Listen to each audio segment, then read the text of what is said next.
नमस्कार, मैं संजय और मेरे साथ अभी बैठे हैं डॉक्टर प्रेम दोरजे भूटिया। जैसा आप कैप्शन में देख रहे हैं, चिंता की बात है क्योंकि कोरोना फिर से बेकाबू कहीं ना कहीं होता नजर आ रहा है देश में। आज 24 घंटे के अंदर आरोग्य सेतु जो ऐप है उसमें ही यह आंकड़ा दिखाया गया है कि 81,000 पार कर चुका है 24 घंटे के अंदर। तो विषय चिंता का है और इस चिंता के विषय को लेकर इससे पहले भी जब कोरोना 2020 में आया था तो सबसे पहले हमने फरवरी महीने में, जहां तक मुझे याद है फरवरी महीने में डॉक्टर साहब से हमने बात की थी। तो डॉक्टर साहब ने इस बारे में एक चिंता जाहिर की थी और धीरे धीरे देश एक ऐसी परिस्थिति में आ गया था जहां लोगों को मास्क, सैनिटाइजर और घरों में बंद रहना पड़ा था। तो डॉक्टर साहब, आपका स्वागत है खबर समय में। नमस्कार संजय। डॉक्टर साहब, एक बार हम पहले मिले थे 2020 में, फिर अभी वैसी ही कुछ परिस्थिति की आपको लग रही है कि उसी परिस्थिति की तरफ जा रहा है देश, और इसका कारण क्या है? संजय, अब आज मुझे एक याद आया। आज मेरा बर्थडे। मैं एक मिनट मैं टोकना चाहूंगा। हमारे दर्शकों को मैं बताना चाहूंगा कि हमारे साथ डॉक्टर साहब बैठे हैं, बंगरत्न डॉक्टर पीडी भूटिया, और आज इनका जन्मदिन भी है।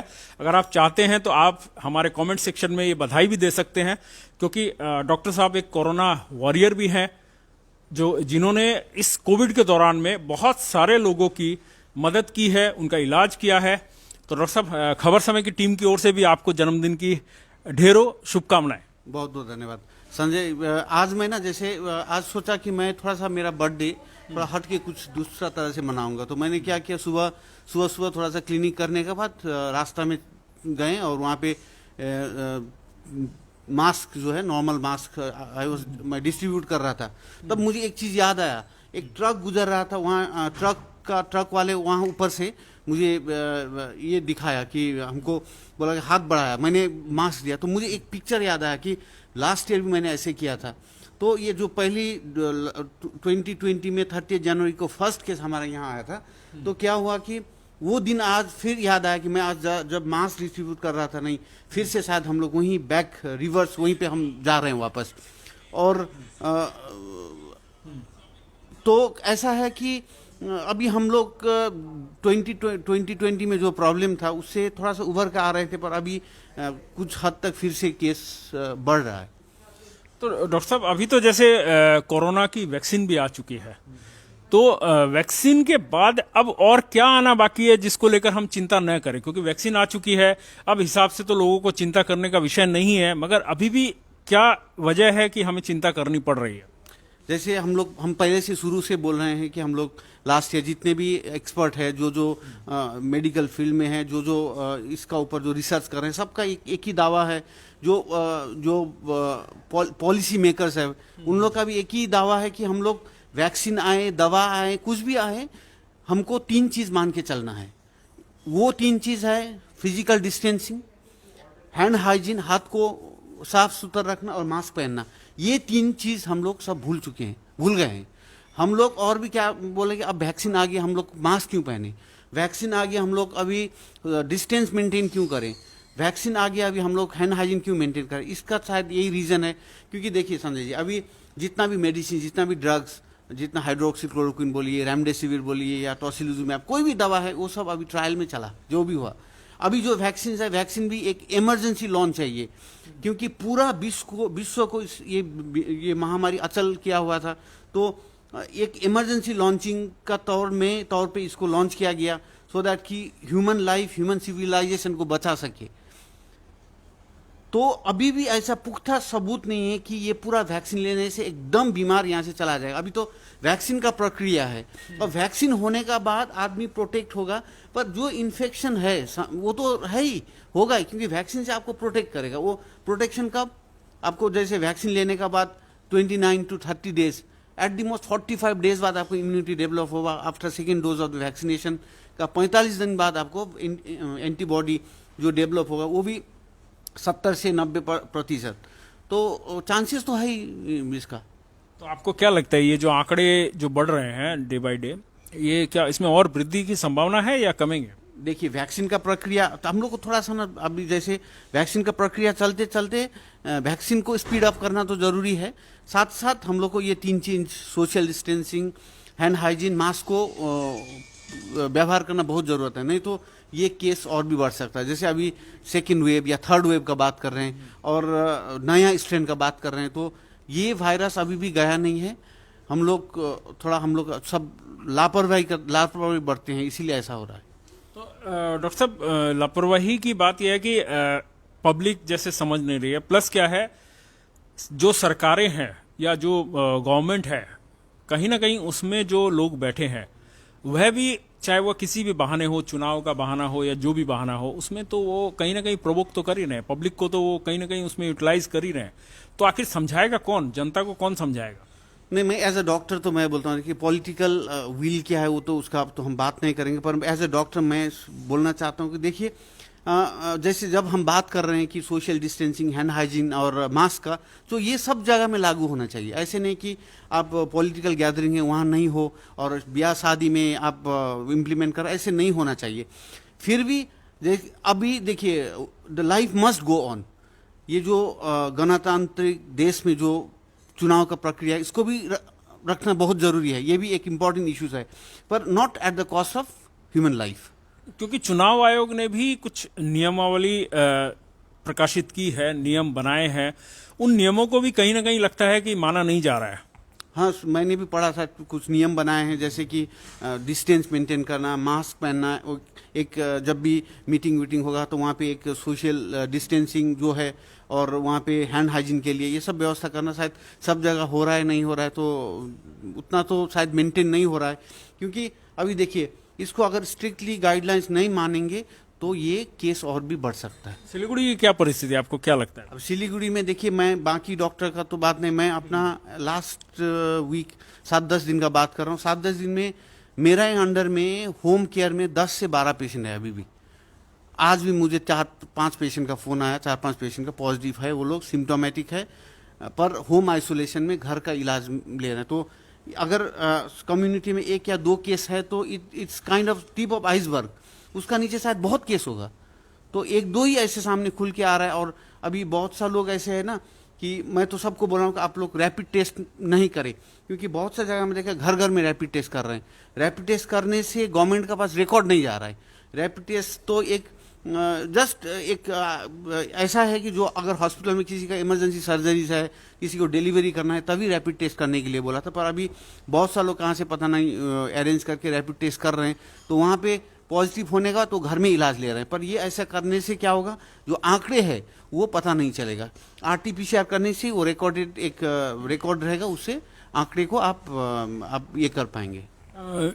एक आखिरी चीज थी, मेरे जिज्ञासा थी कि जो परिस्थिति 1 साल में हमने देखी, सरकार ने भी देखा, गवर्नमेंट ने, हर स्टेट गवर्नमेंट ने और सेंट्रल गवर्नमेंट ने देखा, जिस परिस्थिति में कोरोना बढ़ा, जिस पैमाने पर युद्ध स्तर पर सरकारों ने काम किया कोरोना के मरीजों को ठीक करने के लिए या कोरोना के लिए संसाधन जुटाने के लिए, हॉस्पिटल को या आप कहें कि उनको सुविधा देने के लिए जो जो संसाधन किए, वो क्या अब लगता है कि अगर मान लीजिए ऐसी परिस्थिति दोबारा आती है तो क्या सक्षम है, अभी बन पाए हैं, उसको देखकर सबक ले पाए हैं?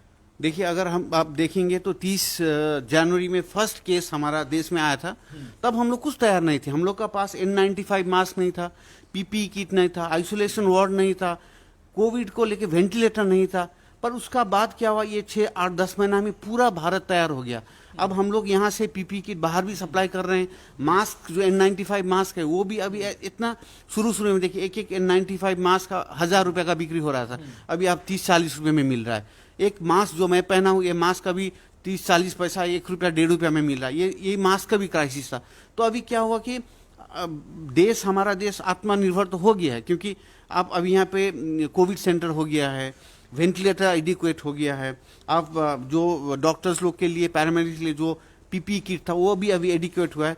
पर यही है कि तैयार हैं, पर उस वहाँ तक ना पहुँचे उसके लिए जो जो पद्धति बोल रहे थे कि आप दवा, वैक्सीन कुछ भी हो, पर आपको 1.5-2 साल 3 साल तक ये 3 चीज, जो 3 पहिए गाड़ी है, हैंड हाइजीन, मास्क और सोशल डिस्टेंस, ये 3 पहिए गाड़ी में से अगर आप किसी एक पहिए निकाल देंगे तो गाड़ी आगे नहीं बढ़ेगा जी। तो ये चीज़ को मेंटेन अगर हम करें ऐसे हम नहीं बोल रहे हैं कि आप घर में ही रहो, बाहर नहीं निकलो। देखिए आई टोल्ड यू कि लाइफ मस्ट गो ऑन, बाहर तो निकलना ही है, काम करना है, अब लाइवलीहुड चलाना है, पर उसके लिए भी आप थोड़ा सा सावधानी बरतेंगे। जरूरत नहीं हुआ, जरूरत से ज़्यादा ऐसे आदमी निकलते हैं बाहर में, नहीं निकलना चाहिए, ये मेरा मशवरा है। तो डॉक्टर साहब से हमने बात की और डॉक्टर साहब ने बताया भी, और हम भी देख रहे हैं लगातार, आप भी देख रहे होंगे कि किस तरह से कोरोना दोबारा फन फैला रहा है। तो विषय थोड़ा चिंता का है, लेकिन हमें ख्याल रखना है, कहीं ना कहीं हम ही वो कड़ी है जो एक दूसरे से जोड़कर कोरोना को बढ़ने से रोक सकते हैं, तोड़कर एक दूसरे से संपर्क को कम रखकर, या अनावश्यक हम बाहर न निकले घरों से, और जो भी सावधानियां हैं जितना हो सके हम उनसे बचे, तो हो सकता है इस परिस्थिति को हम कंट्रोल कर पाएं। आपको ध्यान भी होगा कि इसके पूर्व भी जब परिस्थिति कंट्रोल से बाहर गई थी तो देश में एक बड़ा लॉकडाउन हुआ था और उसका खामियाजा आम जनता को ही भुगतना पड़ा था। और अभी हमारे राज्य में जिस तरह से आप देख रहे हैं कि चुनाव का समय चल रहा है, तो जीवन को चलते रहना ही पड़ेगा। यह डॉक्टर साहब कह रहे हैं कि जीवन चलेगा, जीवन को चलाना ही पड़ेगा हमें, मगर हमें सावधानी रखनी बहुत जरूरी है। तो आप ध्यान रखिए अपना। हाँ, बात करना चाहते हैं, जैसे कि एक आपका माध्यम से हम सबको, दर्शक वृंद को या इंटायर नॉर्थ बंगाल को बोलना चाहते हैं कि जैसे एक गलत फहमी है कि वैक्सीन ले रहे हैं तो ऐसे क्यों फैल रहा है। अब वैक्सीन ले रहे हैं तो vaccine is not a medicine. Vaccine से क्या होगा, आपको प्रोटेक्शन होगा और वो आपका बॉडी में एंटीबॉडी आपका कितना दिन रहेगा, कितना तक आपको प्रोटेक्शन करेगा, एक साल 6 महीना 8 महीना बाद ही पता चलेगा। दूसरा ये अभी आ रहा है कि हमको शुगर है, हमको प्रेशर है, हमको हार्ट का डिजीज है, मुझे लेना है नहीं लेना है। पर गवर्नमेंट ने अभी क्लियरली बोल दिया है कि पहले जो गाइडलाइंस था 45 साल का ऊपर का एज में 20 डिजीज का अगर लिस्ट में से अगर कोई एक होने से लेना था, पर वो गाइडलाइंस भी हटा दिया है। अभी 45 का ऊपर का एज को हर किसी को, सबको लेना है। आज भी मुझे कोई पेशेंट आके बोलता है सर मेरा माँ पापा बुजुर्ग है, वो लोग का 60 साल का उम्र है, 70 साल का उम्र है, उनको देना है, बिकॉज दे आर वल्नरेबल। अगर कोविड हो जाता है तो वो रिस्क ग्रुप में पड़ते हैं। इसीलिए गवर्नमेंट ने पूरा उम्र 45 कर दिया है, 45 से ऊपर सबको वैक्सीन लेना है। और रजिस्ट्रेशन का भी इजी कर दिया है कि आपको पूरा, अगर ऐप में नहीं हो रहा है तो आप सीधा आधार कार्ड लेके जाके कहीं भी सेंटर में ले सकते हैं। तो वैक्सीन को ज़्यादा से ज़्यादा वैक्सीन लेना है सबको, और लेने का बाद देन वी कैन असेस कि नहीं इतना आदमी को वैक्सीन हो चुका है। भारत देश की 130 करोड़ पॉपुलेशन है, इतना परसेंटेज को 60% या 70% को वैक्सीन हो चुका है ना। इसके बाद बाकी को हम लोग ऐसे प्रोटेक्शन करेंगे। तो डॉक्टर साहब बता रहे थे कि कल से ही 1 अप्रैल से ही ये आरंभ हुआ है। 45 प्लस के जो लोग हैं वह भी अब वैक्सीन ले सकते हैं।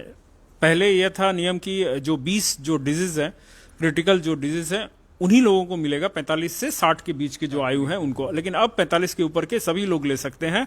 और लेना कहीं ना कहीं अपने सेहत के लिए या अपने सुरक्षा के लिए भी जरूरी है।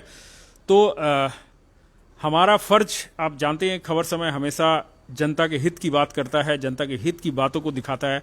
तो आज भी हम जब इस बात को लेकर काफ़ी चिंतित थे, लोग हमें फ़ोन भी कर रहे थे कि अभी परिस्थिति क्या है, तो ताज़ा परिस्थिति का हाल एक डॉक्टर से बेहतर कोई नहीं बता सकता है, क्योंकि एक डॉक्टर के पास ही वह सारी सूचनाएं होती है, या इन्होंने इस कोविड परिस्थिति के दौरान देखा है, काफ़ी इन चीज़ों को गहराई से देखा है। तो हमने डॉक्टर पीडी भूटिया से बात की थी। तो और भी अगर कोई भी क्वेरीज आपके पास आती है, आपको अगर किसी चीज़ के विषय में जानना हो, किसी जानकारी को लेना हो, तो आप अवश्य हमारे नंबरों पर संपर्क कर सकते हैं या हमें व्हाट्सएप कर सकते हैं।